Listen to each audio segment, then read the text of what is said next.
shirt on. In high school, you very rarely had a shirt on. Well, in the high school practices, correct. Next in the up, games, they did have him wear it. Sometimes. Vince Carter showing off major hang time with the layup. Oh, New York City. That's the Statue of Liberty. That's amazing. Give it up. That's amazing. He's like 55 years old, Jenna. You and him. Oh, Jenna turned 50 yesterday. Easy. Oh, no. 40. Thank you for playing. 5. Okay, so we were all wrong. Clippers, Chaz, Donovan Mitchell. Oh, Donovan Mitchell. Shaking Landry Shamet out of the play. Important win for Utah last night. Oh, absolutely. It looked like they might blow it at the end after an enormous comeback. They're down 17, I think, in the first quarter. Came all the way back.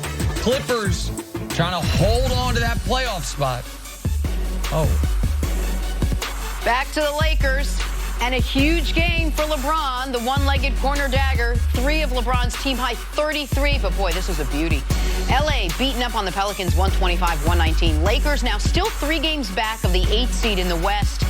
Nick, did LeBron look like he did before the injury? Was this vintage LeBron, you know, before he got hurt and missed those games? This was the closest he's looked like himself since the injury. He looked like he had the most stamina. Now, it probably is not a coincidence. It's also the fewest minutes he's played since the Philadelphia game. He had played 39 to 42 minutes every game since the Philly game. Last night, it was a much more reasonable 37 minutes. So, at the where we're most focused is at the very end of games. Obviously, those would be the 39th minutes, 40th minutes, when a guy would be most tired. He had the most explosion-see we've seen since pre-injury. He had a couple monster dunks, one right there that we're showing you, and one during a stretch where Kuzma was dunking on everybody, and then LeBron split up with one of his own. I do not think he is back to the playing weight he wants to be at, and I know he is not at the stamina and endurance he is accustomed to being at, but he's getting closer.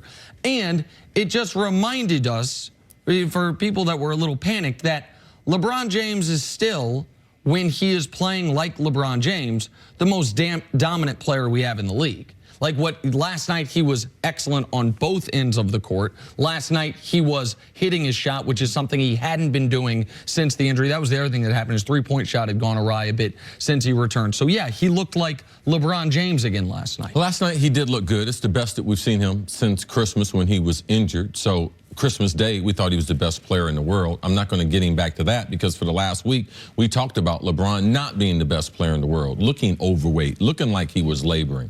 It's easy on the offensive side of the court to have energy. But when you talk about players coming back from injuries, what type of cardio, where are they? I like to look on the defensive end. And last night was the most active that he was on the defensive end. So for me, that's the best message to send to his teammates because, yes, we need a LeBron. If we're Lakers, we need him to be an elite scorer for this offense, but also on the defensive side, you can't continue to try to be a leader and tell guys, I want you to do this, this, and this, but I'm not doing anything on the defensive side. So from a defensive standpoint, more energy, more engaged, definitely switching, trying to get each other's back. You could see that from the Lakers. From an offensive standpoint, Rondo was relieving him of some of the distributing of the basketball on the offensive end, taking over some of the ball handling. To me, that allows him some time to be able to rest on the offensive ends because you can't rest on the defensive end with those other 4 defenders they put on the court because they do not, especially with Lonzo being out of the lineup, they do not have one great individual defender. And with the lineup they went with last night, bless you, they don't have a rim protector. No. So you don't have a great individual perimeter defender with Lonzo out. And when your biggest guy starting is Kuzma, like last night they had their front court was LeBron, Ingram, and Kuzma with Rondo and Bullock in their backcourt. Like you are going to get beat up. Julius Randle ate this team alive last night. The former Laker came back to Los Angeles and showed them what they were missing. A lot of that was because Tyson Chandler played 2 minutes and JaVale McGee played minimally, and they've traded away Zubac, who was their best center. All right, in the most dramatic form fashionable, we had LeBron basically left for dead yesterday because most people thought that we were seeing the beginning of what that injury had done to him.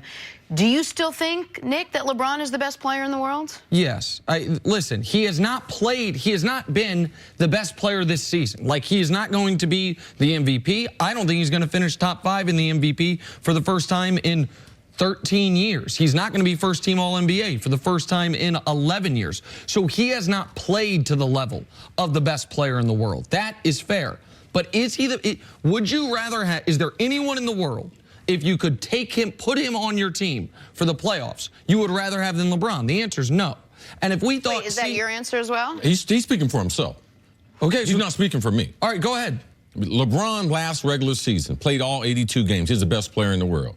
Obviously, we saw him through the playoffs. LeBron was the best player in the world. He has not been the best player in the world this year. There have been at least 4 players better than him. That being Giannis, that being Harden, that being Steph, and that being KD. So right now, yeah, Nick can say that. He wasn't saying that last week. So, yeah, you can say that today. To me, all 4 of those players have played better this season than LeBron. We're going to see in the postseason who plays the best. So, for me, the greatest player in the world, that crown, it is up for grabs. And we're going to, in this playoff run, we're going to make that determination. We're not going to make it today, February 28th, because LeBron is just coming off an injury. He missed 18 games.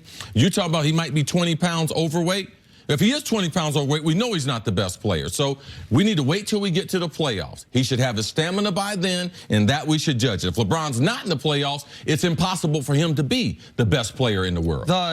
Last year and the year before that, it wouldn't have been a 4-person list, but there were, you can check the MVP standings, there was, the general opinion was during the regular season, LeBron wasn't the best player. And then in the playoffs, every year he's reminded everyone who's the best player is by a wide margin. He did that most recently 9 months ago, and it was as big of a margin as we've ever seen, him versus anyone else. He might not have the opportunity. And to Chris's point, it's hard to hold on to that title, that figurative title, if your team's not even in the postseason. So I understand that side of the argument. But if you're asking me, who would I rather have than any other player in the world? Giannis, I think, should be the MVP, and Harden's close. I'd rather have LeBron than both of them. I would certainly rather have LeBron in the postseason than Steph or Durant. I understand we might not get to see it this year, and then it'll be fair for someone to say it's transition. We do the same thing in the NFL. Oh, what player would you rather have? I'd rather have Aaron Rodgers. Well, if he don't get his team to the playoffs, I'd rather have Patty Mahomes. I'd rather have Tom Brady, because those players are the best players in the league. When you don't get your players to the postseason, especially in the NBA, where you have a more impact on the game, man, you can miss me with that one.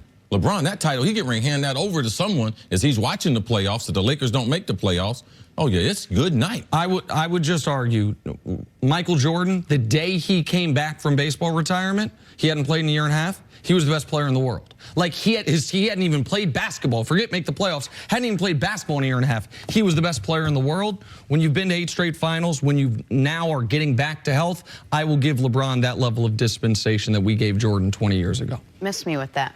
I missed that. I'm going to bring that back. Hey, Coming up, real, man. Does Jason Garrett deserve an extension before the season starts? Miss me with that. Next on First Things First. You need to concentrate on your copy. No, the copy was great. It was the expression I couldn't get right. Yeah, but that's why you should just concentrate on the great copy instead of that. That might be your nickname. I can't.